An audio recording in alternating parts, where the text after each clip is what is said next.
దేవుని పరిశుద్ధ నామానికి స్తుతి ఘనత మహిమ ప్రభావములు కలుగునుగాక. అందరూ ఒకసారి దేవునికి స్తోత్రం చెప్పండి. హల్లెలూయా, హల్లెలూయా. చాలా సంతోషం.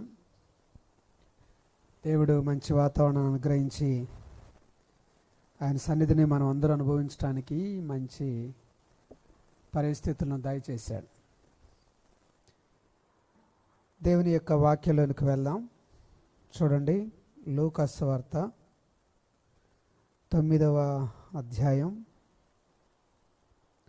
57వ వచనం నుండి 62వ వచనం వరకు ఉన్నటువంటి భాగాన్ని చదువుకుందాం. లూకా సువార్త 9వ అధ్యాయం 57వ వచనం నుండి చివరి వరకు 62వ వచనం వరకు.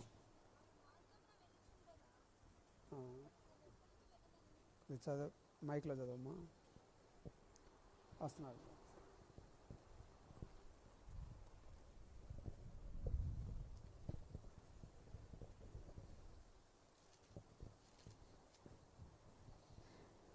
వారు మార్గమున వెలుచుండగా ఒకడు, నీవెక్కడికి వెళ్ళినను నీ వెంట వచ్చేదనని ఆయనతో చెప్పెను. అందుకు యేసు, నక్కలకు బొరియలను ఆకాశ పక్షులకు నివాసములు కలవు గాని మనుష్య కుమారునికి తలవాల్చుకునుటకైనను స్థలము లేదని అతనితో చెప్పెను. ఆయన యొకనితో, నా వెంట రమ్మని చెప్పెను. అతడు, నేను వెళ్ళి మొదట నా తండ్రిని పాతిపెట్టి వచ్చుటకు సెలవిమ్మని మనవి చేసెను. అందుకైన, మృతులు తమ మృతులను పాతిపెట్టుకొననిమ్ము, నీవు వెళ్ళి నీ దేవుని రాజ్యమును ప్రకటించుమని వానితో చెప్పెను. మరి ఒకడు, ప్రభువా, నీ వెంట వచ్చినదని గాని నా ఇంటనున్న వారి యొద్ద సెలవు తీసుకొని వచ్చుటకు మొదట నాకు సెలవిమ్మని అడుగగా, యేసు, నాగటి మీద చెయ్యి పెట్టి వెనుక తట్టు చూడువాడెవడను దేవుని రాజ్యమునకు పాత్రుడు కాడని వానితో చెప్పాను. చాలమ్మా, చిన్న ప్రార్థన చేసుకుందాం. అందరం చిన్న ప్రార్థన చేసుకుందాం. పగల పనులతో, సాయంకాల మీటింగ్ పనులతో మనం చాలా అలసిపోయాం. కానీ దేవుని సన్నిధిని అనుభవించడం కోసమే ఇదంతా. ఈ 3 రోజులు దేవుని ప్రభావం ధరించడం కొరకమే ఈ ప్రయాస. ఈ 3 రోజులు దేవుని ప్రత్యేకమైనటువంటి ఆత్మకార్యాలు మన మధ్య జరగాలనే ఈ ప్రయాస. ప్రార్థన చేసుకుందాం. మహోన్నతమైన తండ్రి, గొప్ప దేవా, మీకు వందనాలు చెల్లిస్తున్నాం. మీ సన్నిధిని ప్రేమించి మొదటి రోజు కూడికకు ఆశ కలిగి వచ్చిన ప్రతి బిడ్డను మీరు దర్శించండి. మీ మాటల చేత ఆదరించండి, బలపరచండి, మమ్మల్ని నిర్మించండి, మమ్మల్ని మీ పోలికలోనికి మార్చండి. మా గురించినటువంటి మీ ఆలోచనలు ఏంటో మీరు వెల్లడిపరుస్తూ ఉండగా, స్వామి, వాటిని బట్టి మా జీవితాలు కట్టబడటానికి సహాయం చేయండి. దుష్టుణ్ణి, చీకటి శక్తుల ప్రభావమును యేసుక్రీస్తు నామములో బంధిస్తున్నాం. దేవుని కార్యాలు మా మధ్య వెల్లడగునుగాక. మీరే మమ్మల్ని దర్శించమని, మనుషుని జ్ఞానాన్ని మరుగుపరిచి దైవ స్వరాన్ని మా అందరికీ వినిపించమని యేసయ్య పేరట ప్రార్థిస్తున్నాము తండ్రి, ఆమేన్. చాలా సంతోషం. దేవుని బిడ్డలారా, మనం దేవుని యొక్క వాక్యంలో ఇప్పుడు చదివినటువంటి లేఖన భాగాల్లో యేసుక్రీస్తు ప్రభువారిని ఒక ప్రత్యేకమైనటువంటి సమయంలో కలుసుకున్నటువంటి 3 వ్యక్తులను మనం చూస్తున్నాం. 57, 58 వచనాల్లో ఒకరు, 59 నుండి 60 వచనాల్లో ఒకరు, 61 నుండి 62 వచనాల్లో ఒకరు. అంటే యేసుక్రీస్తు ప్రభువారి దగ్గరకు 3 వ్యక్తులు వచ్చారు. సహజంగా ఆయన దగ్గరికి చాలామంది వస్తూనే ఉంటారు. చాలాసార్లు ఆ జనసమూహం లెక్కించడానికి కూడా సాధ్యం కాదు. అలాంటి పరిస్థితుల్లో యేసుక్రీస్తు ప్రభువారి దగ్గరకు 3 వ్యక్తులు వచ్చారండి. ఆ 3 వ్యక్తులు విభిన్నమైనటువంటి ఆత్మీయ అనుభవాలు కలిగి వచ్చారు. ఆ ముగ్గురు వ్యక్తులు ఏ ఏ పరిస్థితులు గుండా వచ్చారు, వారు ప్రభువు చేత దర్శించబడినప్పుడు, లేకపోతే దేవుడు వారిని కొన్ని విషయాలు పలికినప్పుడు ఎలా వారు దాన్ని తీసుకున్నారు అనేది ఈ భాగంలో మనం చూడబోతున్నాం. యేసుక్రీస్తు ప్రభువారు ఆ మార్గాన వెళ్తూ ఉన్నప్పుడు, ఆ మార్గాన అంటే యెరూషలేము మార్గాన వెళ్తున్నాడు. యెరూషలేము మార్గాన ప్రభువారు వెళ్తున్నప్పుడు ఒక వ్యక్తి యేసుక్రీస్తు ప్రభువారి దగ్గరకు వచ్చారండి. వచ్చి, నీవెక్కడికి వెళ్ళినను నీ వెంట వచ్చేదను అని ప్రభువారితో చెప్పారు. నువ్వెక్కడికి వెళ్ళినా నేను నీ వెంటే వస్తానయ్యా అని చెప్పి యేసుక్రీస్తు ప్రభువారి దగ్గరకు ఈ వ్యక్తి వచ్చారండి. ఎవరు ఈ వ్యక్తి అనేది మనకు లూకా సువార్తలో ఉండదు, కానీ మత్తయి సువార్తలో ఉంటుంది. అందులో ఏమని ఉంటుందంటే ఆయన శాస్త్రి అని ఉంటుంది. బైబిల్ గ్రంథం మీరు చదివినప్పుడు నూతన నిబంధనలో శాస్త్రులు, పరిసయ్యులు, సద్దుకయ్యులు, ధర్మశాస్త్రోపదేశకులు అని ఈ ఆధ్యాత్మిక తెగలుగా విభజించబడినటువంటి వ్యక్తుల కొరకు గురించి మనకు తెలుస్తుంది. పరిసయ్యులంటే ఎవరు అంటే నిష్ఠ కలిగినటువంటి, భక్తి చేస్తున్నామని చెప్పుకునేటువంటి వ్యక్తులు. అయితే ప్రభువారు వీరిని సున్నం కొట్టిన సమాధులు అన్నారు, అది వేరే విషయం. సద్దుకయ్యులు అంటే పునరుద్ధానాన్ని నమ్మకుండా, కొంచెం వాళ్ళ భక్తి లోక సంబంధంగా ఉంటుంది, వారు పునరుద్ధానం నమ్మరు. వారు కూడా దేవుని బోధలకు చాలా వ్యతిరేకమైన మార్గంలో వెళ్ళేవాళ్ళు. తర్వాత ధర్మశాస్త్రోపదేశకులు, మీకు ఆ పేరులోనే అర్థం ఉంది. ధర్మశాస్త్రోపదేశకులు అంటే ధర్మశాస్త్రాన్ని ఉపదేశించేవారు, ప్రజలకు ఉపదేశించేటువంటి వారు. తర్వాత మీరు గమనిస్తే శాస్త్రులు. శాస్త్రులు అంటే ఎవరంటే ధర్మశాస్త్రాన్ని తిరిగి ఎత్తి రాస్తూ ఉంటారండి. వీళ్ళు లేఖికులు అంటారు. మనం కూడా రిజిస్టర్ ఆఫీస్ దగ్గరకు వెళ్తే దస్తావేజులు రాసే వ్యక్తులు ఉంటారండి, డాక్యుమెంట్ రైటర్స్ అని అక్కడ కూర్చొని ఉంటారు. మనకి ఆఫీస్లో ఏదైనా పని ఉంటే వాళ్ళు ఆ డాక్యుమెంట్స్ అన్నీ కూడా రాసి అవి పూర్తి చేసి పలానోళ్ళు కలవండి, పలానోళ్ళు కలవండి అని చెప్పి వాళ్ళు అంటారు. అలాగే ఈ శాస్త్రులు అంటే ఎవరంటే ధర్మశాస్త్ర ప్రతులను తిరిగి రాస్తూ ఉంటారండి. ఇప్పుడంటే మనకు ప్రింటింగ్లు వచ్చేసాయి. మీరు కొనేటువంటి బైబిల్ ఎక్కడో చోట ప్రింట్ చేయబడుతుంది. ఈ ప్రింటింగ్ చేయబడినటువంటి బైబిల్ను మనం కొంటున్నాం. ఆ రోజుల్లో ప్రింటింగ్ మిషన్స్ లేవు, ఇంత ముద్రణ గురించినటువంటి యంత్రాలు లేవు, ఆ రోజుల్లో కనిపెట్టలేదు. కాబట్టి లేఖనాలను వేరే వాళ్ళు కూర్చొని రాస్తూ ఉంటారండి. వారికి ఒక లేఖనాన్ని చూసి దాన్ని యాజిటీజ్గా రాస్తూ ఉంటారు. వారినే శాస్త్రులు అంటారు. ఒక మాటలో చెప్పాలంటే ఈ శాస్త్రి సమాజంలో గౌరవం కలిగిన వాడు, కొంత దైవ భక్తిని సమాజంలో కనబరుచుకునేటువంటి వ్యక్తి. ఇంకొకటి ఏంటంటే ఈ శాస్త్రి ధనవంతుడు. ఈ శాస్త్రి కొంచెం సమాజంలో గుర్తింపు, గౌరవాలు కలిగినటువంటి వ్యక్తి.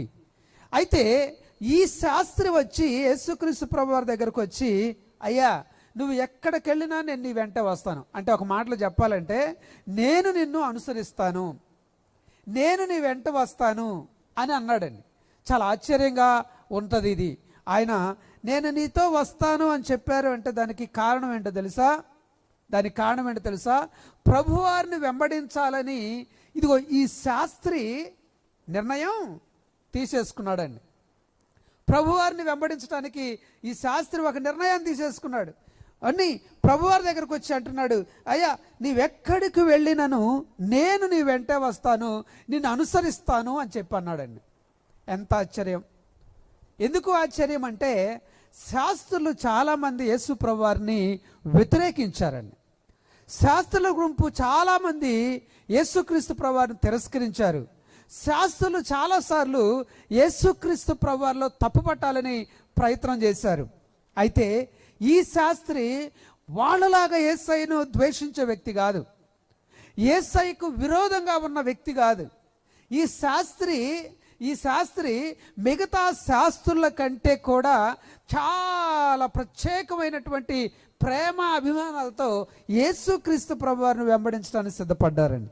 దేవునికి స్తోత్రం, హల్లెలూయా. ఈ రోజుల్లో కూడా చాలామంది దేవుణ్ణి వెంబడించడానికి ప్రధానంగా వాళ్ళ సమూహం ఏది ఫాలో అవుతుంటుంది, ఏది ఫాలో అవుతే వీరు దాన్నే ఫాలో అవుతారు. ఉదాహరణకు శాస్త్రుల గుంపు యేసు ప్రభువారిని వ్యతిరేకిస్తున్నప్పుడు శాస్త్రుల్లో ఒకడొచ్చి నేను యేసుక్రీస్తు ప్రభువారిని వెంబడిస్తాను అని నిర్ణయం తీసుకోవడానికి ధైర్యం చేయలేడు.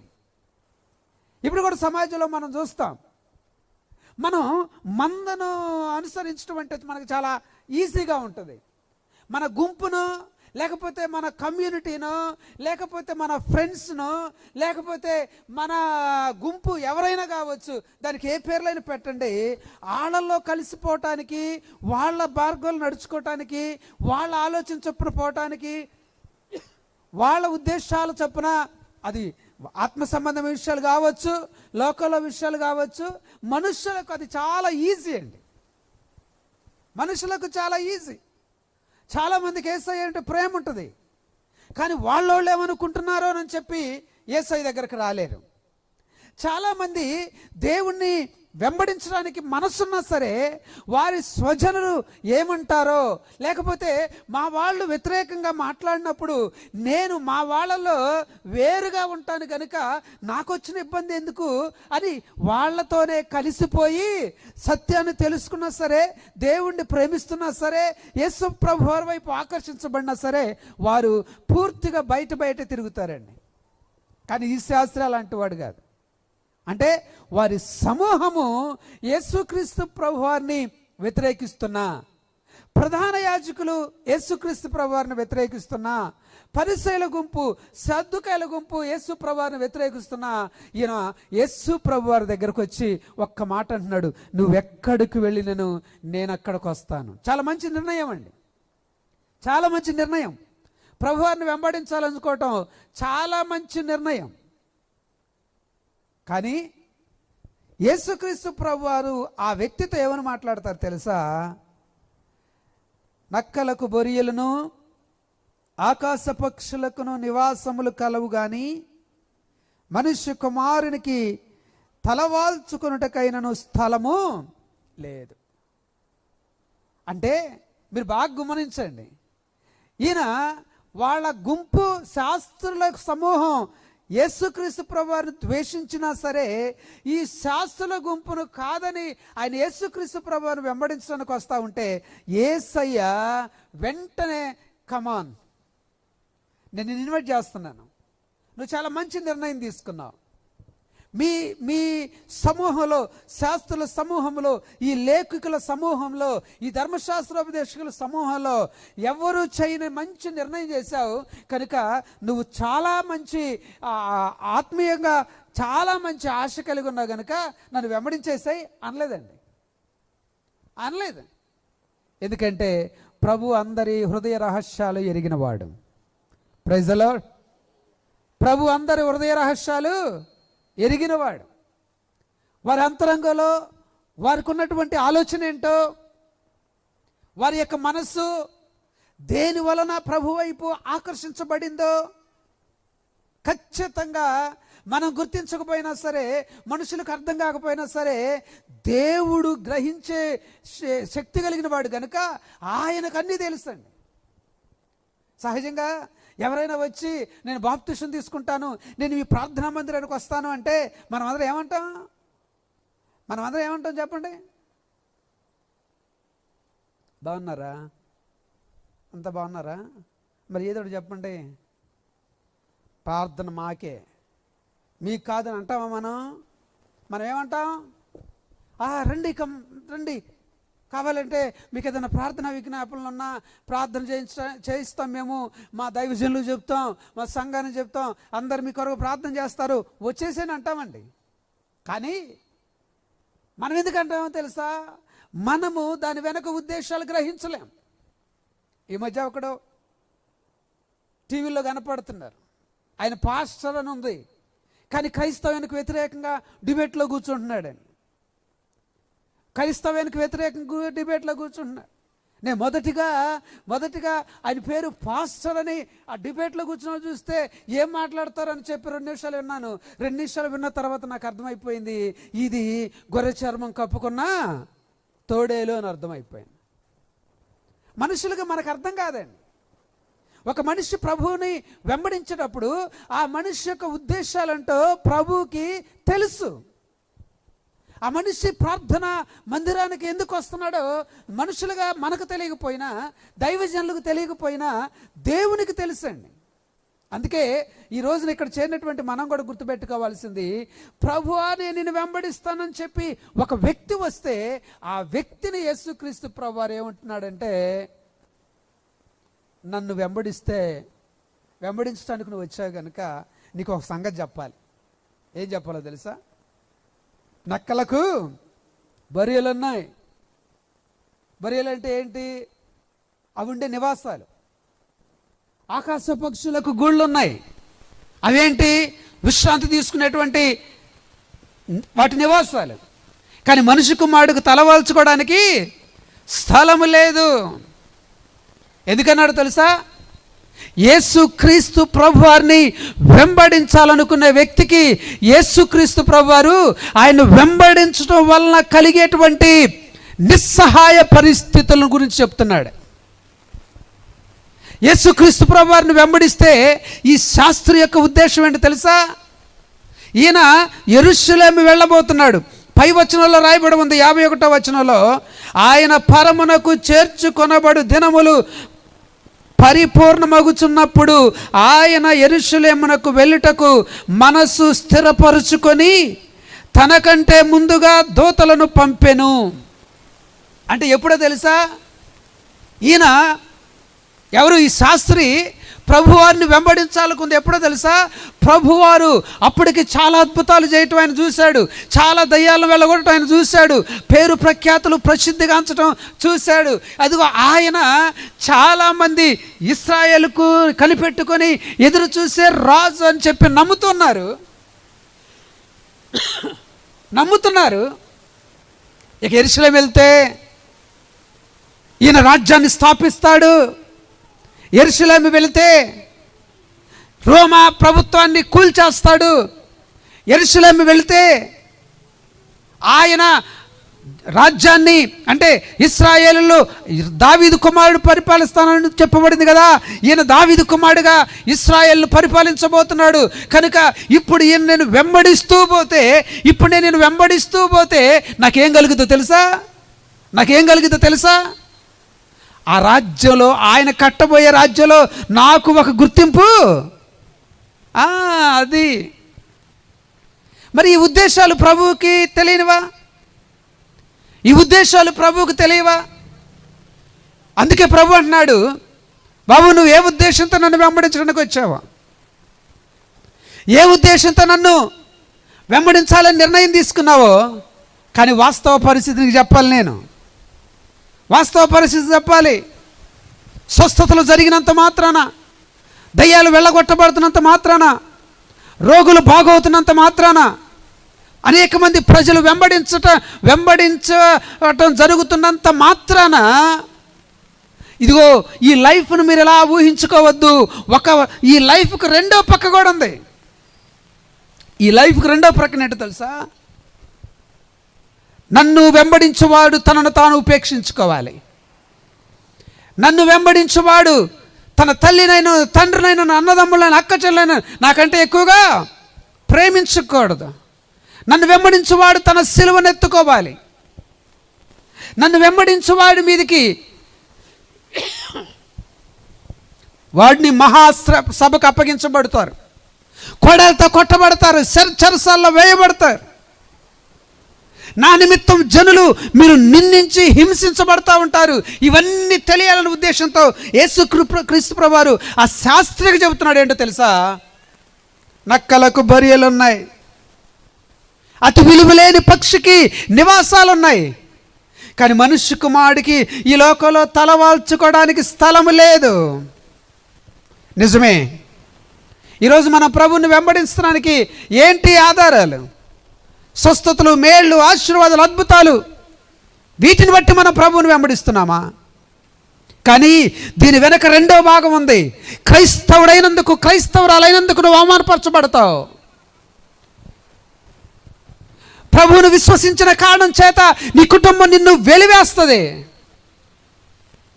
నువ్వు క్రైస్తవుడైన కారణం చేత నీ ప్రాణమే తీయటానికి మనుషులు తపతపలాడతారు. నిజమా కాదా? ఎలిమెంటరీ స్కూల్కి వెళ్ళే చిన్న పాప కూడా వాడు లెక్క చేయదు, కానీ వాడు దేవుని బిడ్డలు ఎంత మాట పెడితే అంత మాట అంటాడు. వాడు సేవకుని పట్టుకుని ఎంత మాట పెడితే అంత మాట్లాడతాడు. ఎందుకు? వాడికి ఎందుకు వచ్చింది ఆ బలం? ఎలిమెంటరీ స్కూల్కి వెళ్ళే పిల్ల చెప్పు చూపించింది వాడికి. వాడి విలువ అది, కుటుంబంలో, గ్రామంలో, సమాజంలో వాడి విలువ అది. కానీ వాడు సేవకుని దూషిస్తాడు, విశ్వాసాలు దూషిస్తాడు, ప్రార్థనకి వెళ్ళే పరిశుద్ధుల గురించి హేళన చేస్తాడు. ఇది క్రైస్తవ్యం. ఇది అసలైన క్రైస్తవ్యం. ఇది అతనికి తెలియపరచాలని దేవుని ఉద్దేశం. ఈ రోజున నేను మీకు ప్రేమతో కూడా మనవి చేస్తున్నాను. ప్రభువును వెంబడించడానికి తీర్మానం చేసుకున్నారు, రక్షించబడ్డారు, దేవుని యొక్క పిల్లలుగా చలామణి అవుతున్నారు. ఇదిగో ఆశీర్వాదాలు, స్వస్థతలు, మేళ్ళు, ఉపకారాలు, గొప్ప గొప్ప ఘనతలు అని ఆనందపడిపోతే ఎవరైనా ప్రభువును వెంబడిస్తున్నారా? కానీ ప్రభు యొక్క ఆలోచనకు వ్యతిరేకమైంది అది. స్వస్థతలు జరుగుతాయి, దేవుడు ఘనపరుస్తాడు, దేవుడు ఆశీర్వదిస్తాడు, దేవుడు స్థిరపరుస్తాడు. అదే సమయంలో లోకం మిమ్మల్ని ద్వేషిస్తుందని చెప్పారు. లోకం మిమ్మల్ని ద్వేషిస్తుందని చెప్పారు. లోకంలో మీకు శ్రమలను ఏం చెప్పారు? ఈ రోజున ప్రతి విశ్వాసి గుర్తుపెట్టుకోవాలి, మనం ప్రభువుని వేటిని చూసి వెంబడిస్తున్నాం. నన్ను కూడా కొంతమంది అడిగారు, మా పిల్లల్ని సేవకు తీసుకెళ్ళిపోయా అని. మా పిల్లల్ని సేవకు తీసుకెళ్ళిపోయా అని నన్ను కూడా అడిగారండి ఇద్దరు. నాకు నువ్వు వస్తూ ఉండేది. అది ఎప్పుడు అడిగారో తెలుసా? కొంచెం సేవ పెరిగిపోయి బండ్ల మీద తిరిగేటప్పుడు అడిగారు.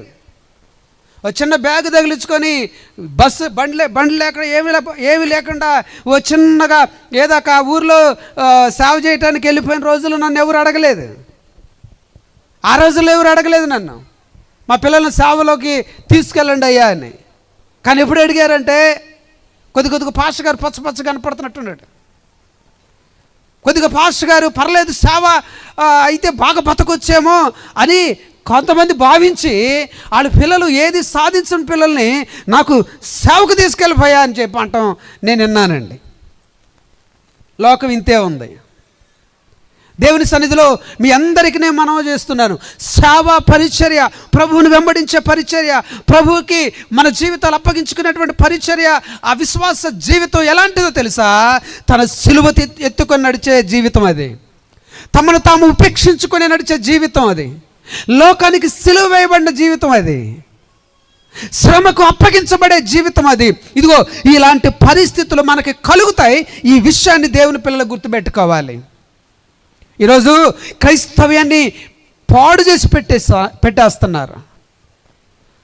అద్భుతాలు, మేళ్ళు, సూచక్రియలు, ఆర్భాటాలు, ఈ ఆడంబరాల్లో నిజమైనటువంటి దేవుని మనసు, యేసుక్రీస్తు ప్రభువు వారు జీవించినటువంటి జీవితం అనేది ఎక్కడా కూడా ప్రజలలో ముందుకు వెళ్ళట్లేదండి. ఈ రోజున మీ అందరూ కూడా గుర్తుపెట్టుకోండి, విశ్వాసమైన కారణం చేత బాధించబడుతున్నావా? క్రీస్తును వెంబడించడం ద్వారా నలిగిపోతున్నావా?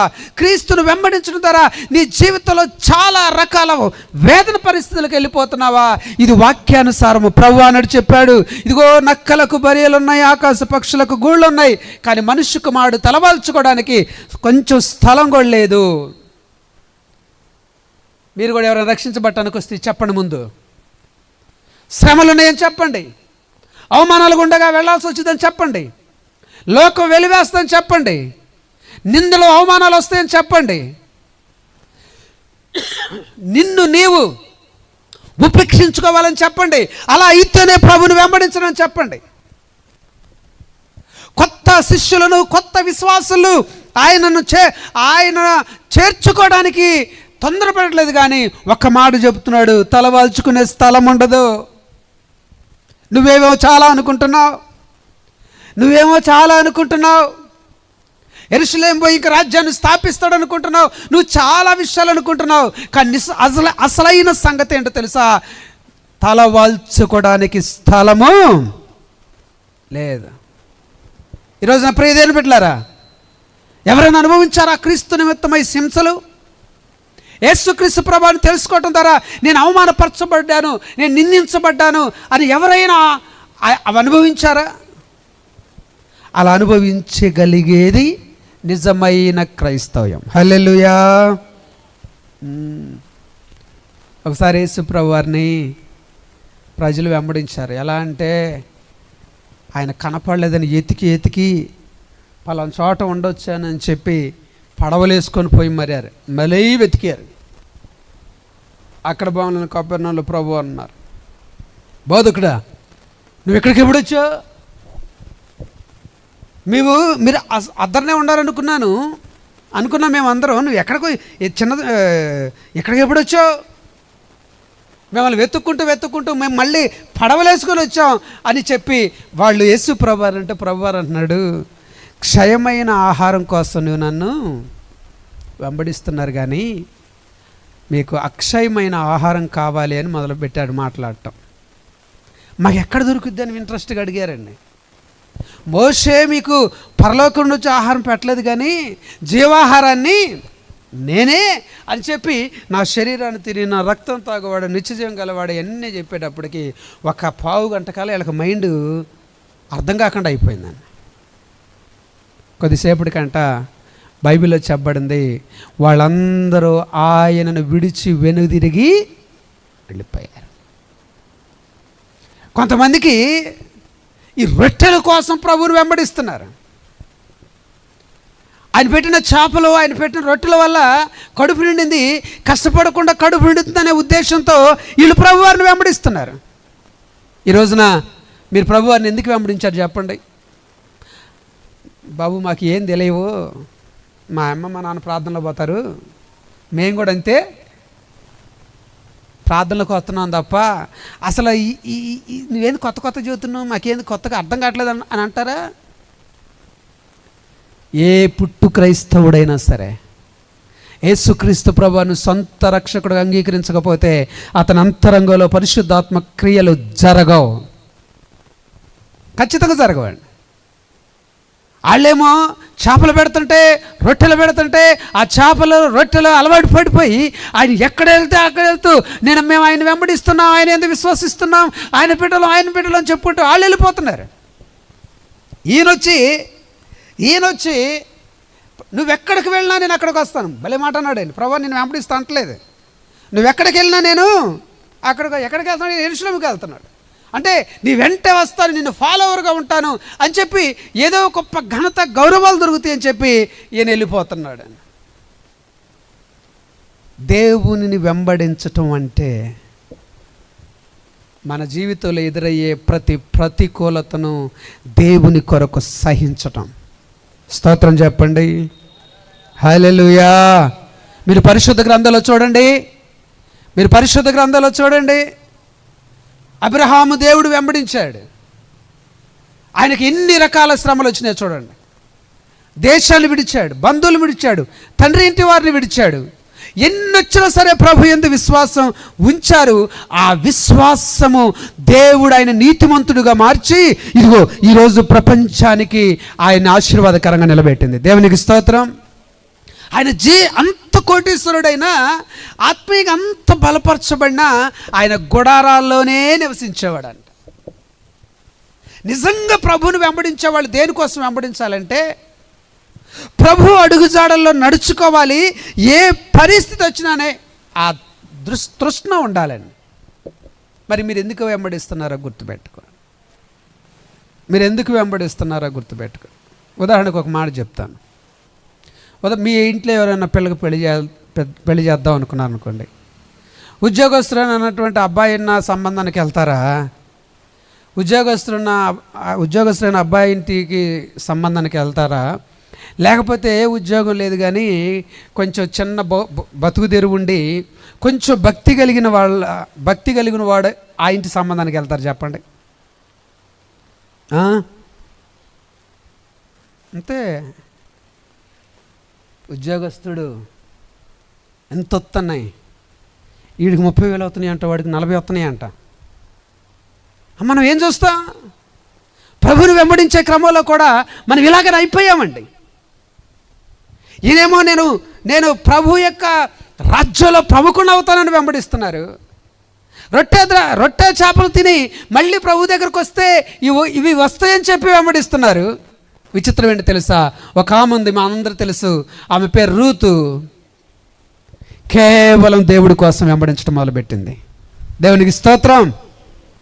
అలా అంటది, నువ్వు పెళ్లి చేసుకోవే, వెళ్ళి పెళ్ళొద్దు గిళ్ళొద్దు, నాకు దేవుడు కావాలి. నీ ఇంటికి పోతే నీకు పలక ఉంటుంది, నా పలక వద్ద ఏమొద్దు, నాకు దేవుడే కావాలి. నీకు మంచి సెక్యూరిటీ ఉంటుంది, మీ ఊరు పోతే నాకు సెక్యూరిటీ కాదు, దేవుని రెక్కలెడలో ఉన్నటువంటి సురక్షితంగా జీవితం నాకు కావాలి. ఒక వ్యక్తి దేవుని వెంబడిస్తే ఇంతే వెంబడించాలి. చాలా కాలంగా క్రైస్తవ్యాన్ని వెంబడిస్తున్నారు, చాలా కాలంగా ప్రభువుని వెంబడిస్తున్నారు. దయచేసి దేవుని బిడ్డలు గుర్తుపెట్టుకోండి, ప్రతి ఒక్కరు గుర్తుపెట్టుకోండి, క్రీస్తుని వెంబడించడానికి నువ్వేమీ కోరుకోవద్దు. ఆయన పాదాల చెంత, ఆయన రెక్కలలో బ్రతికితే చాలు అని చెప్పి ప్రభువుని వెంబడిస్తే వారందరూ ప్రభు చేత పిలువబడతారు. దయచేసి మీరు కూడా గుర్తుపెట్టుకోండి, సంఘంలో ఎంతమంది ఉన్నారనేది పెద్ద విషయం కాదండి. ఎందుకంటే ప్రభు చాలాసార్లు శిష్యుల్ని పెంచుకోవటానికి ఆయన ఆసక్తి చూపలేదని బాగా గుర్తుపెట్టుకోండి. శిష్యులను పెంచుకోవడానికి 12 మంది ఉన్నారు, 70 మంది ఉన్నారు, 200 మంది ఉన్నారు, 500 మంది ఉన్నారు, 1000 మంది ఉన్నారు. ఇలా సమూహాన్ని పెంచుకోవడానికి ఆయన ఇష్టపడలేదు. కానీ ఆయన చేసిన పని ఏంటో తెలుసా? ఆ వచ్చే వ్యక్తుల అంతరంగాన్ని చూసి వారిని ఇలా తయారు చేయాలనుకున్నారు. ఆ 12 మందే లోకాన్ని తలకిందులు చేశారు. దేవునికి స్తోత్రం. ఈ రోజున దేవుణ్ణి వెంబడించే క్రమంలో నీవు ఏ ప్రతికూలతనైనా సరే ప్రభు కొరకు సహించడానికి ఇష్టపడు. ఒక స్టూడెంట్ అయినా, ఒక ఎంప్లాయీ అయినా, ఒక ఫార్మర్ అయినా, ఒక లేబర్ అయినా, దేవుని నిమిత్తం నీకు ఏ పరిస్థితి వచ్చినా ఆ పరిస్థితిని అధిగమించడానికి నిలబడు. దేవుడు నీ కొరకు ఉంచబోయేటువంటి ఆయన మహిమను నువ్వు అనుభవించబోయేటువంటి దేవుని రాజ్యాన్ని నీ అంతరంగంలో ఖచ్చితంగా అనుభవించగలం. కానీ ఈరోజు అలా లేరండి. క్రైస్తవులు కూడా లోకపరమైనటువంటి బిడ్డలు అయిపోయారు. వాస్తవానికి క్రీస్తు ప్రభు వారు జీవించినటువంటి విధానాన్ని మనం అర్థం చేసుకున్నప్పుడు ఆయన ఎంత సింపుల్గా ఉన్నాడు. ఆయనకు లేని ఆడంబరాలు మనం కోరుకుంటున్నామే, ఆయనకు లేని దాన్ని ఏమంటారు స్టేటస్ మనం కోరుకుంటున్నామే. ఆయన చాలా రిక్తుడుగా దాసుడుగా ఉంటే మన హోదాలు ఘనతలు కోరుకుంటున్నామే. క్రీస్తు యేసుకు కలిగిన మనసు ఎక్కడ ఉంటుంది మనకి? క్రైస్తవులు గుర్తుపెట్టుకోవాలని నేను కోరుతా ఉన్నాను. ఇది చాలా అవసరం. సంఘమా గుర్తించండి, నిజముగా ప్రభువుని వెంబడించగోరే ఎవరైనా సరే, నిజంగా ప్రభువుని వెంబడించగోరే ఎవరైనా సరే తనను తాను ఉపేక్షించుకొని తన సిలువనెత్తుకొని వెంబడిస్తా పోవాలి.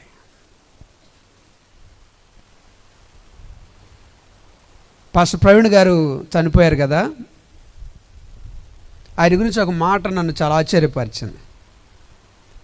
2 years క్రితం ఆయన అమెరికాలో ఒక మంచి ఇల్లు కొనుక్కున్నారంట.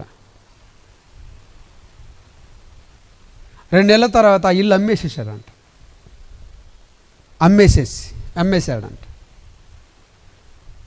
ఈ మన ఇండియాలో ఉన్న ఆయన్ని దగ్గరగా ఉన్నవాళ్ళు, అన్న నువ్వు అమెరికాలో ఉండాలి, అక్కడి నుంచి అంతా దేవుని పని అంతా మానిటర్ చేయాలని పెద్ద ఇల్లు కొన్నారు, ఎందుకు మళ్ళీ దాన్ని తర్వాత అమ్మేసి మళ్ళీ ఇండియాకే వచ్చేసారు అని అంటే ఆయన అన్నాడంట, నా అమెరికా దర్శనం అనేది చాలా చిన్నది, నేను చేయాల్సిన పని అంతా ఇండియాలోనే ఉందన్నాడంటండి. హల్లెలూయా. మరి ఇక్కడోళ్ళు ఇప్పుడున్న పరిస్థితులు ఏంటి? ఎప్పుడు అమెరికా పోదామా, ఎక్కడ టౌన్లోకి వెళ్దామా, ఎక్కడ మెట్రోపాలిటన్ సిటీలలోకి వెళ్దామా, ఎక్కడ హై క్లాస్ పీపుల్ ఉన్న ప్రాంతానికి వెళ్దామా, ఎక్కడ సమృద్ధి ఉన్న చోటుకు వెళ్దామా, ఎక్కడ కష్టం లేకుండా అంత సుఖపడిపోయేటట్లుగా వెళ్దామా అని ఆలోచిస్తున్న ఈ రోజుల్లో ఆయన అన్నాడంట, నా అమెరికా దర్శనం చాలా స్వల్పమైనది, చాలా చిన్నది నాది, నేను చేసే పని అంతా ఇండియాలోనే ఉందని అమెరికాలో కొనుక్కున్న ఇంటిని కూడా అమ్ముకొని వచ్చేసాడంట.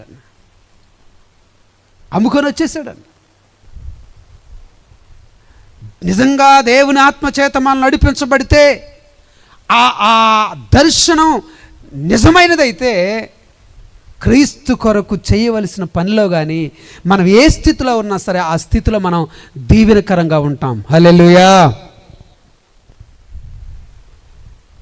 దైవజనులు నాన్నగారు ఎంత ప్రయాసలో ఈ ఊరు వచ్చారో అందరికీ చాలామందికి తెలుసు. అప్పుడు అక్కడ ఒక చిన్న పూరి చర్చి ప్రతిష్ఠ జరిగింది, చానాళ్ళైంది, మేము కూడా చిన్నపిల్లలు. నేను మామూలుగా అయితే నేను సైకిల్ వెళ్ళి దొక్కుతాను, తొక్కడంలో అట్లా ఇట్లా దొక్కనండి. నర్సరాపేట కాలేజీలో చదివేటప్పుడు బాగా అలవాటు, టౌన్లో విపరీతంగా దొక్కేవాడు. అట్లా నేను ఈ ప్రతిష్టకు సైకిల్ వేసుకొని మా పెద్దమ్మాయిని ఎక్కించుకొని పెద్ద చెల్లిని ఎక్కించుకొని వస్తా ఆమె నాకు చోట పడేసాను, ఓ చోట పడేసాను. ఎందుకని ఆ దుమ్ము ఆ రాళ్ళల్లో ఇక్కడ దాకా రాలేకపోయాం. అలా శ్రమల్లో కన్నీటిలో కష్టాల్లో ఆ పరిచర్య ప్రారంభించబడితే అది ఇప్పుడు ఈ రూపంలో ఉంది. హల్లెలూయా. దేవుని పిల్లలైన మీ అందరికీ నేను ప్రేమతో మనవి చేస్తున్నాను, ప్రభువుని వెంబడించిన, దేవుని కోసం ఏదైనా పనిచేసినా, దేవుని పరిచర్యలో ఒక చిన్న సాధనంగా ఉన్నా, ఏయో ఉద్దేశాలు లేకపోతే ఏయో ప్రయోజనాలు లేకపోతే ఏదో సొంత ఆసక్తి, వీటిని బట్టి మనం ఏది చేసినా అది దేవునికి నచ్చదు. కనుక ఎవరైనా ప్రభువుని వెంబడించగలిగితే ఈ రోజున ప్రభు చెప్పిన మాట నేను మళ్ళీ మీకు చెప్తున్నాను, నక్కలకు బరియలు ఉన్నాయి, ఆకాశ పక్షులకు నివాస స్థలాలు ఉన్నాయి, కానీ మనిషి కుమారుడికి తలవాల్చుకోవడానికి స్థలం లేదు. మనకు కూడా ఈ లోకంలో గౌరవాలు లేవు, మనకు కూడా ఈ లోకంలో సమాధానం లేదు, మనకు కూడా ఈ లోకంలో పోరాటాల మధ్య ఆత్మీయ జీవితం కొనసాగించబడుతూ ఉంటుంది. అయితే ఆ శ్రమలలో కూడా దేవుడు మనల్ని ఆదరిస్తూ ఉంటాడు, ఆ శోధనలో కూడా దేవుడు మనల్ని లేవనెత్తుతూ ఉంటాడు, ఆ ప్రత్యేకమైన పరిస్థితులు మనల్ని ఆశీర్వదిస్తూ ఉంటారు. కనుక మొదటి వ్యక్తి ఎవరు అంటే త్వరగా దేవుణ్ణి వెంబడించాలని నిర్ణయం తీసుకున్నాడు. ఈ చిన్న మాట చెప్పేటప్పటికి అక్కడి నుంచి వెనుదిరిగిపోయింది. నీ ఆస్తమ్మి పేదల పంచి నన్ను వెంబడించు. మనోడు కూడా ఏం చేశాడు? అయ్యా నువ్వు నన్ను వెంబడించమన్నావు, ఈ ఆస్తి ఉంటే అంత పోతే అంత, నన్ను గుంట్లో పెడతాను, ఆమెకి ఏమైనా వేస్తున్నారా అని మొత్తం పేదలు పనిచేసి వచ్చాడా? రాలేదు.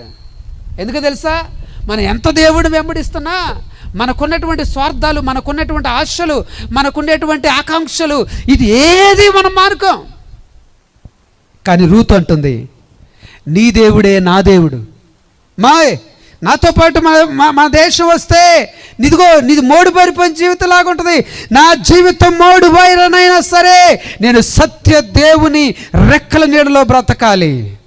నువ్వు పేదదానిగా బ్రతకాలమ్మా, నన్ను వెంబడించుకొస్తే నేను పేదదానిగా బ్రతికినా పర్లేదు, నీ దేవుని యొక్క సన్నిధిలో నేను బ్రతకాలి. ఎంత అద్భుతం! అయితే దేవుడు రూతును చరిత్రలో నిలిచిపోయేటువంటి ఓ గొప్ప స్త్రీగా దేవుడు మార్చేస్తాడు. దేవునికి స్తోత్రం. ప్రభుని వెంబడించే క్రమంలో రొట్టెల కొరకు చేపల కొరకు వెంబడించిన వారి వలె ఉండొద్దు. ప్రభుని వెంబడించేటువంటి క్రమంలో ఏదో ఆశించి వెంబడించిన ఈ శాస్త్రలాగా ఉండొద్దు. ప్రభుని వెంబడించాలనుకుంటే రూతులాగా వెంబడించండి, అబ్రహాములాగా వెంబడించండి, 11 మంది శిష్యులు వెంబడించినట్లుగా వెంబడించండి, సమస్తాన్ని పెంటగా ఎంచుకున్న పౌరులాగా వెంబడించండి. అలాంటి వారే ఈ లోకానికి వెలుగుగా ఉంటారు, అలాంటి వారే కుటుంబాలకు ఆదర్శకరంగా ఉంటారు, అలాంటి వారే రాబో తరాలకు నమ్మకమైనటువంటి సాక్షులుగా కుటుంబాలకు దీవెనకరంగా ఉంటారు. దేవునికి మహిమ కలుగునుగాక. ఇక రెండో ఆయన దగ్గరకు వద్దాం.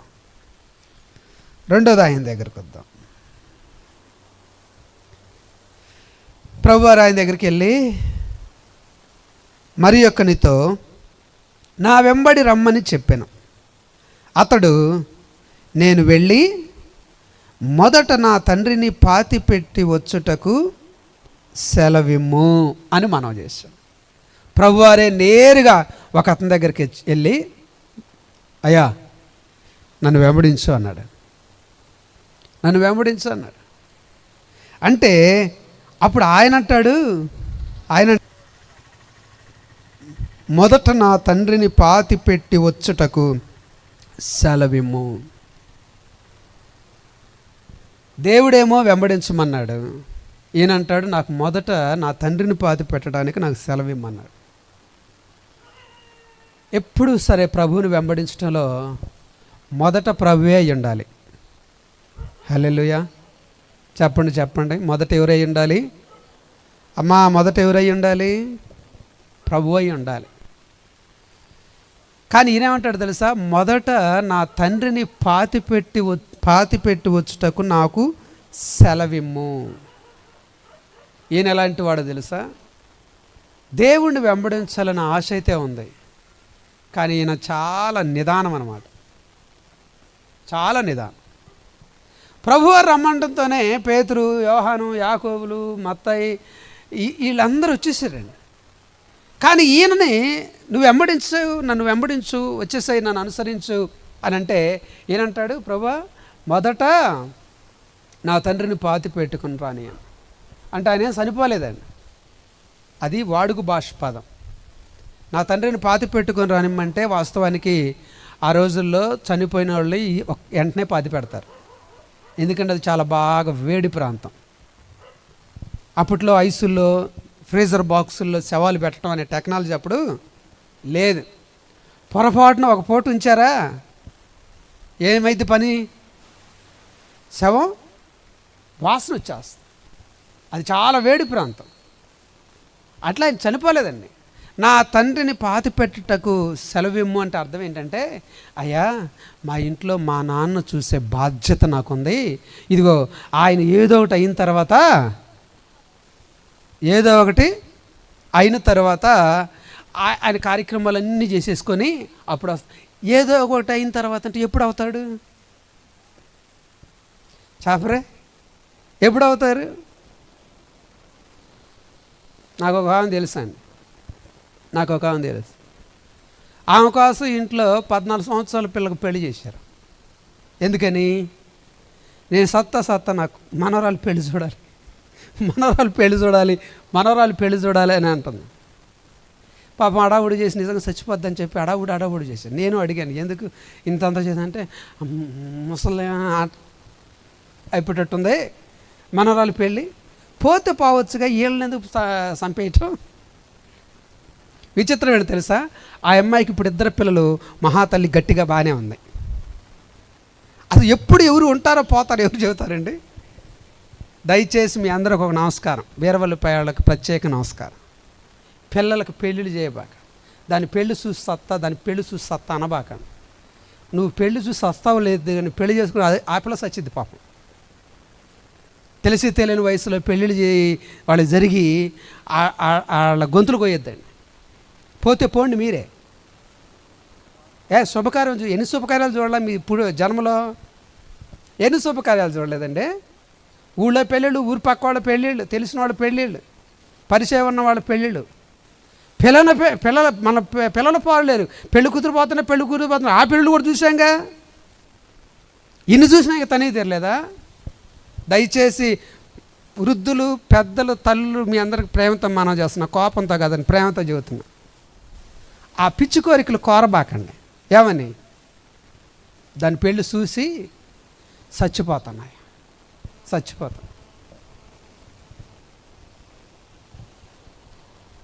ఎందుకంటే అలా జరిగిన పెళ్ళిళ్ళు చాలా ఇబ్బందులు పడ్డవాళ్ళు ఉన్నారండి.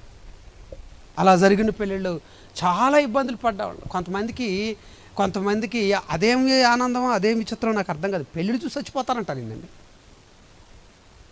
నేను పోయి ఆ పిల్లకు మంచి బతుకు ఉండాలి, భవిష్యత్తు ఉండాలని చెప్పాలి, కానీ పెళ్ళిళ్ళు చూసి చచ్చిపోవటమే. అట్టని చూసిన వెంటనే ఆ సినిమాలో కనుక 4 చివరి బాటలు పడ్డ టక్క చచ్చిపోతారే, అట్లా చచ్చిపోతారా? అట్లా చచ్చిపోయారు. సారీ, చావుల గురించి ఎవరిని జోకులు మాట్లాడుకోకూడదు. ఆ కోరికలు ఉండకూడదు. ఈయన కోరిక ఏంటో తెలుసా? నా తండ్రిని పాతి పెట్టుకోవాలి, అది నా బాధ్యత. కనుక మీరేం చేస్తారో తెలుసా? నాకు అనుమతి ఇవ్వండి, నాకైతే మిమ్మల్ని వెంబడించాలని ఉంది, కానీ ఇప్పుడు కాదు, ఇప్పుడు నేను రాలేను. నా ఇంటికి పోతే ఆ పెద్ద వయసు ఉన్నటువంటి నా తండ్రి ఉన్నాడు, ఆ తండ్రికి నేను చేయవలసిన కొన్ని బాధ్యతలు ఉన్నాయి. కనుక ఆయన చనిపోయిన తర్వాత నేను పాతి పెట్టి కార్యక్రమాలు చేసిన తర్వాత అప్పుడు నేను వెంబడిస్తాను. మాకు మొదటగా చేసే పని ఒకటి ఉంది. నీ స్థానం ఏంటో తెలుసా? 2. ఏ స్థానం? యేసయ్య స్థానం. అమ్మా, మన మనస్సులో యేసయ్య స్థానం ఏది? 3, 4, 5, 6. మన జీవితంలో యేసయ్య స్థానం ఏది? ఆయన అంటున్నాడు మొదట అంటే నాకు మీరు పిలిచిన పిలుపు కంటే నాకు వేరే పని ఉంది. నాకు యేసయ్య కంటే విలువైన ఇంకొక పని ఉంది. ఎంత అవకాశాన్ని అతను మిస్ చేసుకుంటున్నాడు కదా. మన జీవితంలో కూడా దయచేసి గుర్తుపెట్టుకో, ఇక్కడ ఉన్న ప్రతి దేవుని బిడ్డ గుర్తుపెట్టుకోండి. ప్రతి ఒక్కరు మిమ్మల్ని మీరు ప్రశ్నించుకోండి. నీ జీవితంలో మొదటి స్థానము యేసయ్యదేనా? లేకపోతే మొదట మనకి ఏయో చాలా ఉన్నాయి. మన స్థానాలు తర్వాత స్థానాల్లో మనం యేసయ్యను పడేస్తున్నాం. మొదటిగా నా తండ్రిని పాతి పెట్టుకున్నామంటే వాస్తవాన్ని గమనిస్తే ఇది చాలా మంచి మనిషి అండి. అతను కుటుంబాన్ని పట్టించుకోవటం, తండ్రి గురించి పట్టించుకోవటం, అతని యోగక్షేమాలు చూసుకోవటం మంచోడు. ఎందుకంటే బైబిల్లో చెప్తుంది, నిర్గమకాండ 20:12 ఏమైంది? 10 ఆజ్ఞల్లో నేను నీకు ఇచ్చే దేశంలో నువ్వు దీర్ఘాయుష్మంతుడగినట్లు నీ తండ్రిని నీ తల్లిని సన్మానించుము. తిమోతి పత్రిక 1 పత్రిక 5 అధ్యాయాలు ఏముంది? తన స్వకీయులను బాగుగా ఏలువాడై ఉండాలి. ఎవరైతే తన స్వకీయులను, ముఖ్యంగా తన ఇంటి వారిని ఏలరో వాడు విశ్వాసము త్యజించిన వాడై అవిశ్వాసి కంటే చెడ్డవాడై ఉంటును. ఏ కుటుంబంలోనైతే విశ్వాసులను చెప్పుకుంటూ వాళ్ళ తల్లిదండ్రులు పోషించట్లేదో, ఇంటి వారిని సంరక్షించట్లేదో వాడు అవిశ్వాసి కంటే చెడ్డవాడంట.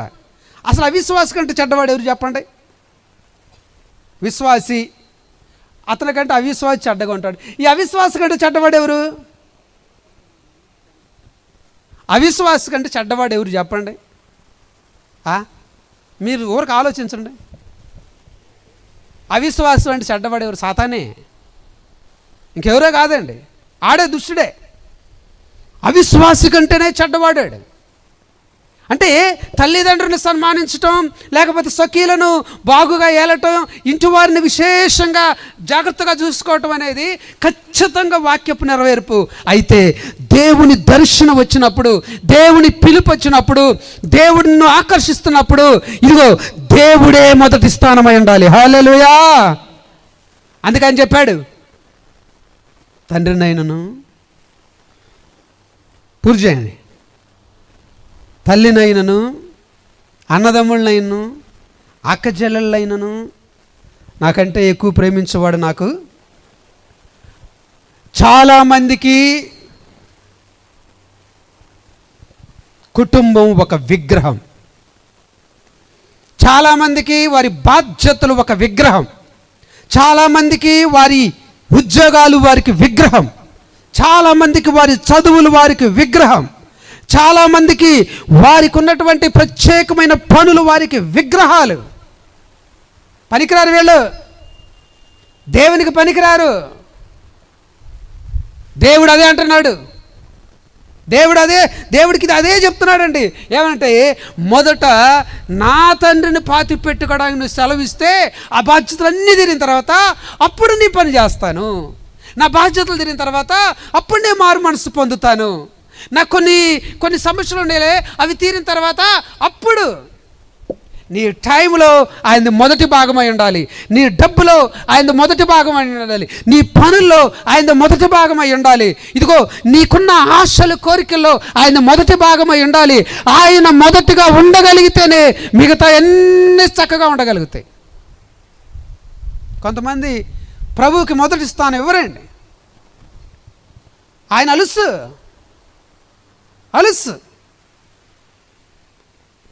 నేను ఒక్కళ్ళ నోట విన్నానండి, ఒక్కళ్ళ నోట విన్నాను. అమ్మా వస్తాను కదా ఆదివారం, అప్పుడు కానుకోవచ్చు కదా, ఎందుకు నాకు ఫోన్పే చేశారు అన్న. ఆ సహోదరు అన్నారు, నాకు శాలరీ పడినప్పుడు ఆ డబ్బులో దేవునిది తీసిన తరువాతే నేను పాల బిల్లు అయినా అప్పుడే కడతానన్నా. నాకు చాలా ఆశ్చర్యం వేసిందండి.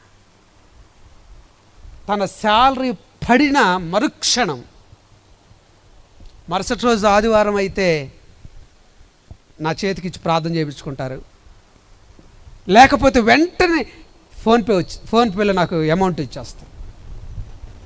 నేను ఇదే అడిగాను, ఎందుకమ్మా వస్తాను కదా, 2 రోజులు మనం ఎట్లా కలుస్తాం కదా, ఫస్ట్ సండే కలుస్తాం కదా అంటే, నేను ఇంటి అద్దె కూడా ఏనన్నా, దేవునికి ఇవ్వకుండా నేను అద్దె కూడా కట్టను, దేనికి వాడను అని చెప్పినప్పుడు నేను చాలా ఆనందపడిపోయాను. ఆనందపడిపోయింది ఎందుకు తెలుసా?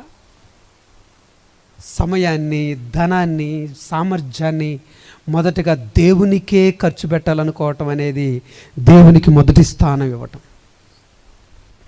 ఇతనికి మొదటి స్థానం వేరేది ఉంది. దయచేసి గుర్తుపెట్టుకోండి, ఒక రోజులో మొదటి స్థానం ఎవరికి ఇస్తున్నారు? నీ డబ్బులో మొదటి భాగం ఎవరికి ఇస్తున్నారు? మీ పని భాగాల బాధ్యతలో మొదటి స్థానం ఎవరికి ఇస్తున్నారు? మీరు అన్యాయం చేయకపోవచ్చండి, న్యాయమే చేయొచ్చు, బాధ్యతగానే ఉండొచ్చు, కానీ నేను ప్రేమతో కోరుతున్నాను, ప్రభువుని వెంబడించే వారు మొట్టమొదటి ప్రేమ దేవుణ్ణి ప్రేమించాలి. మొట్టమొదటి ప్రేమ దేవుణ్ణే ప్రేమించాలి. అది ఎవరైతే చేస్తారో దేవుడు వారిని ఘనపరచడం మొదలు పెడతాడు, దేవుడు వారిని హెచ్చించడం మొదలు పెడతాడు. కానీ ఏనంటాడు, నాకు మొదట వేరే పని ఉందిలయ్యా, నాకు మొదట వేరే పని. ఏంటి ఆ పని? నా తండ్రిని పాతి పెట్టుకోవటానికి, నా తండ్రిని పాతి పెట్టుకోవడానికి. అప్పుడు ప్రభువారు ఒక మాట, మంచి సలహా ఇచ్చారు. మృతులు తమ మృతులను పాతి పెట్టుకొననిమ్ము. కొంచెం మంచిలో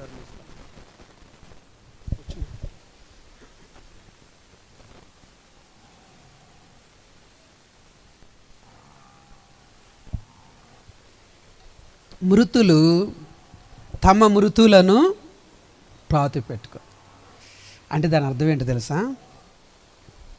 మీ నాన్న మృతుడు అంటే చచ్చిపోయినాడు అని కాదండి. బైబిల్లో బతికున్న వాళ్ళని కూడా చాలామంది చచ్చిపోయిన వాళ్ళని దేవుడు అనేశాడు. స్పిరిచువల్లీ డైడ్, ఆధ్యాత్మికంగా చచ్చినాడు. బైబిల్ చెబుతుంది, సుఖభోగములందు ఆశ కలిగినది బతికుండియు చచ్చినదయ్యుండును. రెండో మాట ఉంది, ఆధ్యాత్మికంగా చనిపోయిన వారి గురించి రాయపడం. ఇంకో మాట ఉంది, నిర్జీవ క్రియలు కలిగిన వారు మృతులు. మీరు ఎప్పుడైనా గుర్తుపెట్టుకోండి, ప్రభు చెప్పే మాట ఏంటంటే, ఈ మృతులకి ఇంకొక మంది మృతులు ఉంటారు. ఎవరో వీళ్ళని పాతి పెట్టడానికి ఆధ్యాత్మికంగా చచ్చిపోయిన కొంతమంది ఉంటారు, వాళ్ళు చూసుకుంటారులే. ఇంకా ఉన్నారుగా ఇళ్లల్లో ఆధ్యాత్మికంగా చనిపోయి దేవునితో సరైన సంబంధం లేకుండా ఉన్నారు, వాళ్ళు చూసుకుంటారు. నువ్వు నన్ను వచ్చి వెంబడించు అంటే ఈయన ఏం చేస్తున్నాడు తెలుసా? దేవుని పిలుపు ఉన్నా సరే మృతుడైన వాడికి ఇతని సమయం కేటాయిస్తానంటున్నాడు. నువ్వు దేవుని బిడ్డవు గుర్తుపెట్టుకో, నువ్వు మారు మనసు పొందిన బిడ్డవు గుర్తుపెట్టుకో, నువ్వు దేవుని రాజ్యాన్ని విస్తరించడానికి దేవుని చేత ఎన్నుక చేయబడ్డావు గుర్తుపెట్టుకో. నీకు నీ కుటుంబం విగ్రహంగా మారకూడదు, నీకు నీ పిల్లల విగ్రహంగా మారకూడదు. దేవుని చిత్తము సంకల్పం నెరవేర్చడం కోసం, ఆయన మహిమపరచడం కోసం ఏదైతే అడ్డం వస్తుందో దాని అన్నిటిని వదిలిపెట్టుకున్న వాడే ఆయనకు శిష్యుడిగా ఉండగలుగుతాడు. దేవునికి స్తోత్రం. ఏలీకి కుమారులు విగ్రహం. ఏలీకి దేవుని కంటే తన పిల్లలను ఎక్కువ ప్రేమించాడు. ప్రధాన యాజకుడైనటువంటి వాడు దేవుణ్ణి మహిమపరచవలసింది పోయి, దేవునికి ఘనత తీసుకురావాల్సింది పోయి, తన బిడ్డల మీద ఉన్నటువంటి మమకారంతో దేవుని నామము అవమానపరుచున్నా సరే కళ్ళు అప్పగించి చూస్తున్న కూడా ఒక్క మాట కూడా గద్దించకుండా చూసి చూడనట్లు ఉన్నాడు. ఎందుకంటే తెలుసా, ఏలీకి తన కుమారులు ఒక మృతులు, వారి విగ్రహాలుగా మారిపోయారు. దేవుని సన్నిధిలో మీరు అందరూ గుర్తుపెట్టుకోండి, మృతమైన దేవదైనా నీకు సంబంధం ఉందనుకోండి, ఆ పనికి మాలింతో దానికి నువ్వు ఎక్కువ సమయం కేటాయించొద్దు. మృతుడైన వాడు ఎవడైనా నీకు ఫ్రెండ్గా ఉన్నాడు అనుకోండి, వాడికి ఎక్కువ నువ్వు ప్రాధాన్యత ఇవ్వద్దు. నువ్వు దేవుని బిడ్డవు, యేసుక్రీస్తు రక్తంలో కడగబడినటువంటి ఆయన రాజ్య స్థాపన కొరకు దేవుని చేత ఎన్నిక చేయబడిన బిడ్డవు నువ్వు. మృతుల కొరకు సమయం కేటాయిస్తారంటారేంటి? జీవము కలిగిన దేవుడిని వెంబడించడానికి ఎన్నిక చేయబడినటువంటి మనం ఈ మృతమైనటువంటి వాటి కొరకు, మృతుల కొరకు, నిర్జీవమైనటువంటి పనుల కొరకు, దేవునికి అసహ్యమైనటువంటి వాటి కొరకు సమయం వెచ్చించినా, ధనం వెచ్చించినా, నీ సామర్థ్యం వెచ్చించినా అది ఖచ్చితంగా వ్యర్థమవుతుంది. అందుకే దేవుడు చెప్తున్నాడు, మృతులు తమ మృతువులను పాతి పెట్టుకొని నిమ్ము. వాళ్ళకి ఇవ్వు అవకాశం, ఆ పనులు వాళ్ళు చూసుకుంటారు, వాళ్ళకి ఇవ్వు. ఆ పనులు, ఆ బాధ్యతలు ఏదో వాడు చూసుకుంటాడు. ఆ ఆచారాలు, ఆ సాంప్రదాయాలు, పనికిమాలిన పనులేంటో వాళ్ళు చూసుకుంటారు. నీవు వచ్చి దేవుని రాజ్యమును ప్రకటించు. ఎందుకంటే నువ్వు నిలవాల్సిన సమయం ఇది, నువ్వు ప్రకటించాల్సిన సమయం ఇది, నువ్వు దేవుని శక్తిని అనుభవించవలసిన సమయం ఇది, నువ్వు దేవుని ప్రభావాన్ని ధరించి ప్రజలకు ఆశీర్వాదకరంగా ఉండాల్సినటువంటి సమయము ఇదిగో. ఇలాంటి శ్రేష్టమైన దేవుని రాజ్యాన్ని ప్రకటించే నీవు మృతుల కోసం నీ సమయాన్ని కేటాయించొద్దు. వ్యర్థమైన వ్యక్తుల కొరకు మీ సమయాన్ని కేటాయించొద్దు. అసహ్యమైన వ్యక్తుల కొరకు సమయాన్ని కేటాయించొద్దు. వారికి కేటాయించబడిన వ్యక్తులు ఉన్నారు, వాళ్ళు కలిసి వాళ్ళని పాతి పెట్టుకుంటారు, వాళ్ళు కలిసి చేసుకున్నటువంటి లోక సంబంధమైన పనులను చేసుకుంటారు. కానీ నువ్వు వచ్చి నన్ను వెంబడించు అని చెప్పి ప్రభువారు అతన్ని ప్రేమతో ఆహ్వానిస్తా ఉన్నారు. దేవుని బిడ్డలారా, మీ జీవితంలో ఎంతమంది మృతులు మీ మైండ్ని ఆక్యుపై చేశారు గుర్తుపెట్టుకోండి. చచ్చినోళ్ళు, కంపుగొట్టే జీవితం ఉన్నవాళ్ళు ఎంతమంది మీ మనసులో ఆక్యుపై చేసుకున్నారు? రక్షించబడి దేవుని సందుకు వస్తూ కూడా మానేసా. ఎందుకు? మృతమైన వాళ్ళు నీకు తగిలారు. చచ్చినవి, కంపుగొట్టేయి, శవాలు లాంటి వ్యక్తులు నీకు దగ్గరకు వచ్చారు, నీ మనస్సును మార్చేశారు, నిన్ను అపవిత్రత చేసేసారు. ఇదిగో నువ్వు దేవునికి దూరం అయిపోయి ఆ మృతులతో కలిసి తిరుగుతున్నావు. ఎంత బాధకరం అండి. రక్షించబడిన వ్యక్తులు కూడా, దేవుని బిడ్డల ఇండు కూడా ఈ రోజున మృతుల కోసం బ్రతుకుతున్నారు, మృతుల కోసం సమయం కేటాయిస్తున్నారు, మృతుల కోసం ప్రయాసపడుతున్నారు. ఈరోజు నుంచి వాళ్ళని వదిలిపెడదాం. చెప్పండి, ఆమె చెప్పండి. ఈరోజు నుంచి వాళ్ళు వదిలిపెడదాం. ప్రభు రాజ్యాన్ని ప్రకటించడానికి మనుషులు కావాలి. ప్రభు కొరకు నివసించే వాళ్ళు, నిలబడేవాళ్ళు కావాలి ప్రభుకి. మన గ్రామంలో, మన మధ్య దేవుని కొరకు ప్రభావవంతమైనటువంటి వారు కావాలి. మృతులకి ఇచ్చేసేయండి.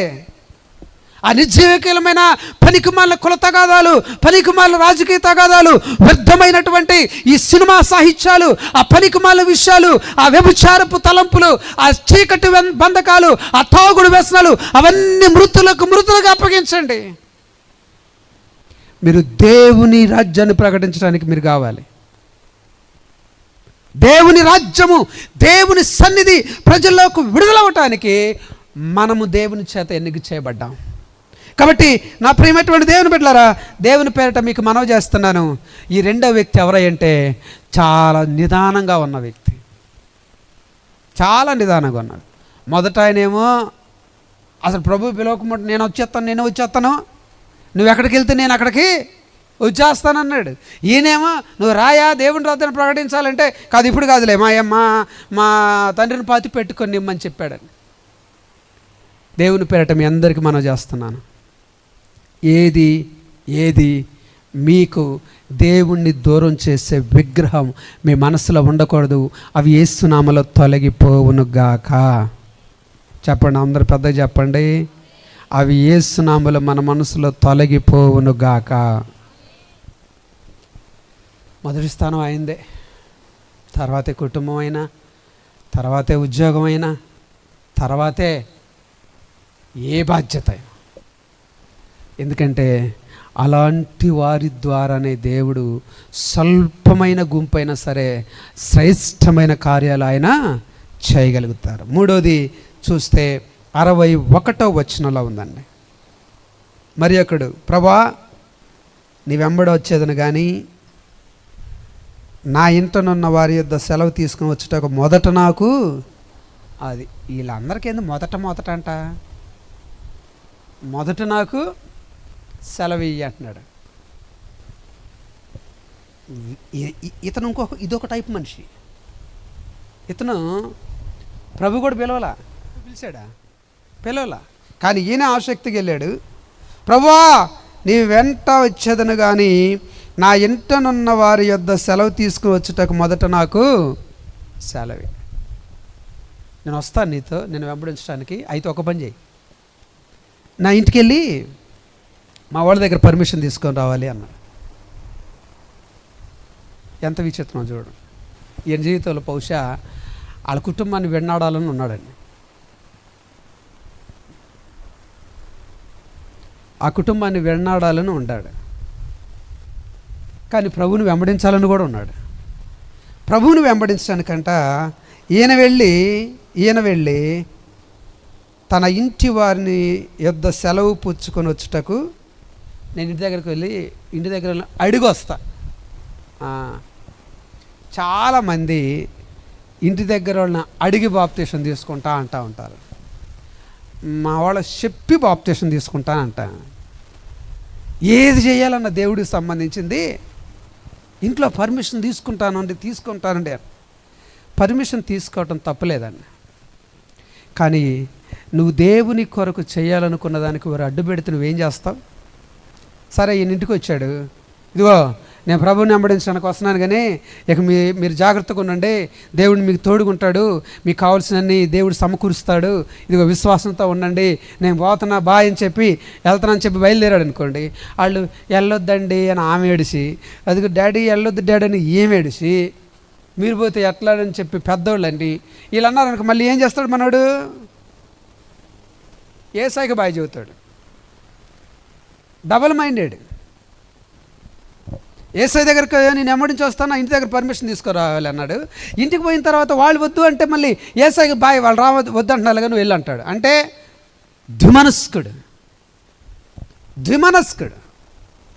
చాలాసార్లు మన భక్తి జీవితంలో కొన్నిసార్లు దేవుడితో బాగా వైరాగ్యం కలిగి ఉంటాం.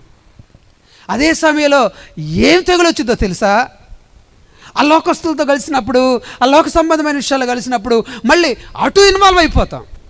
అటు చేస్తూ ఉంటారు, ఇటు చేస్తాను. అటు పోయినప్పుడేమో అబ్బా నేను దేవునికి దూరం అయిపోయానే, నేను విశ్వాసంలో తప్పిపోయానే, సంఘానికి దూరం అయ్యానే, ఆత్మీయంగా బలహీనమయ్యానే, ఏది నా పరిస్థితి అయిపోయిందని చెప్పి ఆ గుంపులో అనుకుంటాడు. మళ్ళీ అక్కడి నుంచి ఇక్కడికి వచ్చిన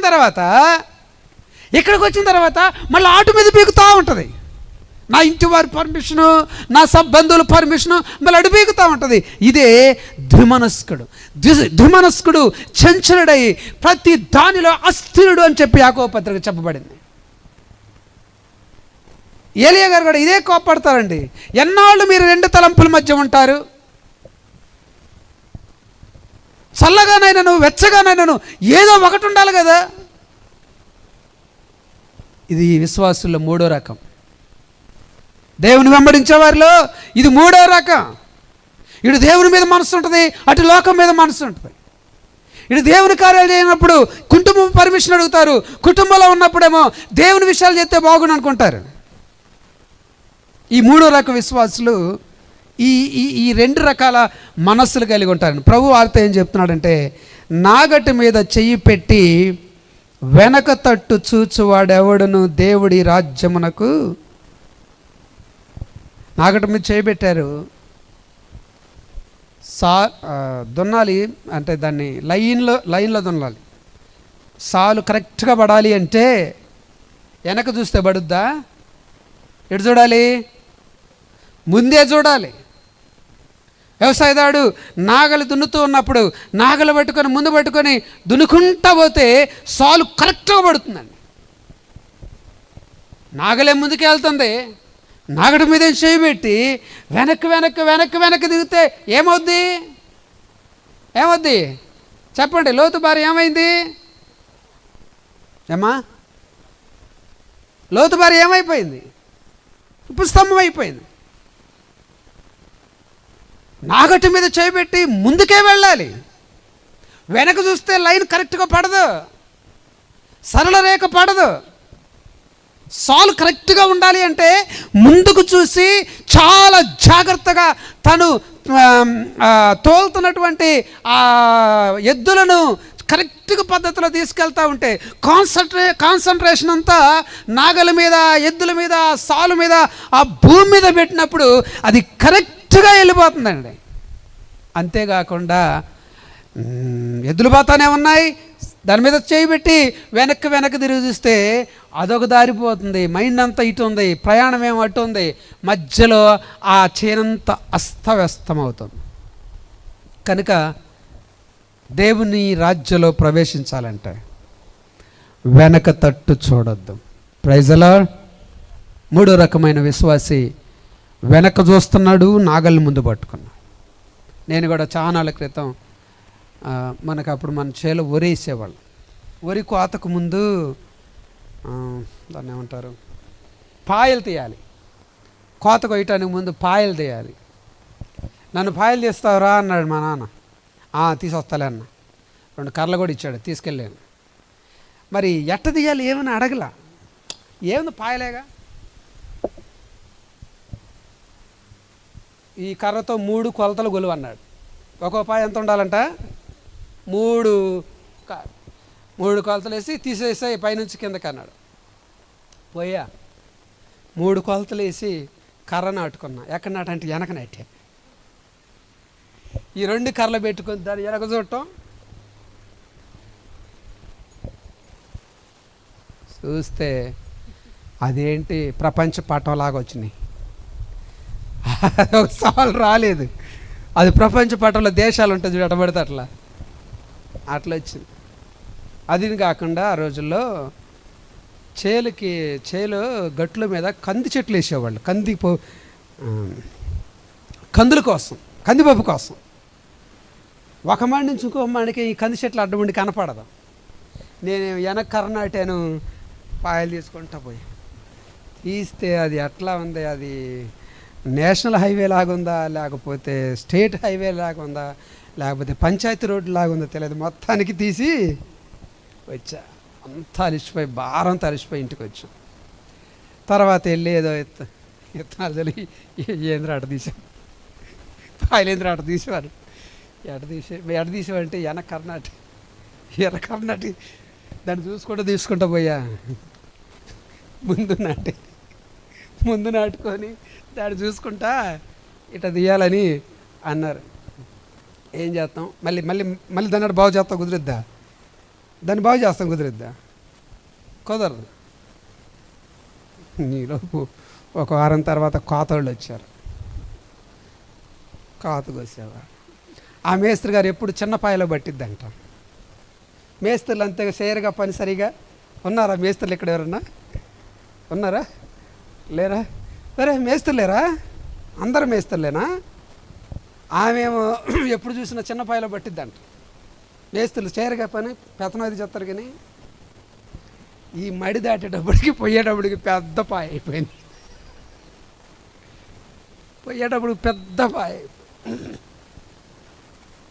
పని అంతా అయిపోయాక అంటది, ఏ చేలో నేను ఇంత చాకరీ, ఎవరు తీసింది ఈ పాయలు? ఈ చేనికి ఈ పాయలు తీసింది ఎవరంటే మనమే. ఆమె కూడా మాకు అమ్మమ్మ వద్దులేదు. నీ దెబ్బకి నా నడువులు పోయినాయి కదరా, అదేంద్రా పాయలేటం. పై మళ్ళీ చూస్తే చిన్నదానిలాగా ఉంది, కింద మడిపోయేటప్పటికి అది చాలా పెద్దదయింది. మరి ఏం చేస్తాం? నాన్న 3 కర్రలు కొలిసి కరెక్ట్గా ది అన్నాడులే, కానీ కర్ర వెనక పెట్టుకోవాలా ముందుకు పెట్టుకోవాలి నేను అడగలా. కానీ నేను వెనక పెట్టి తీస్తే ఆ పాయలు ఎట్లా పోయినాయి. ఇప్పుడు ఆ ఇబ్బంది లేదులే కదా, అంత మిషన్లు వచ్చినాయిగా. గుర్తుపెట్టుకోండి, కర్ర వెనక నాడితే సాల్ రాదండి.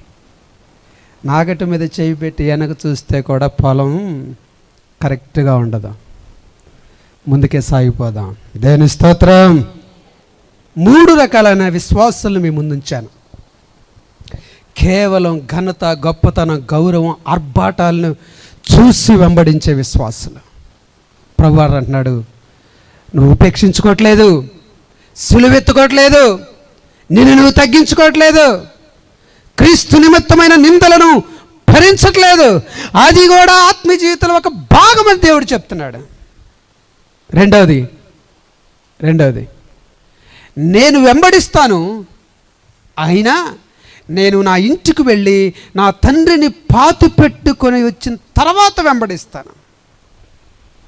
దేవుని సన్నిధిలో దేవుని వెంబడించడానికి ఏ మృతమైన వ్యక్తులు నీకు అడ్డుగా ఉండకూడదు. ఏ కుటుంబ సభ్యులు నీకు విగ్రహమై ఉండకూడదు. ఏ పని, ఏ విధమైన బాధ్యత ప్రభువుని ప్రేమించడానికి, వెంబడించడానికి వాళ్ళు నీకు అడ్డుగా ఉండకూడదు.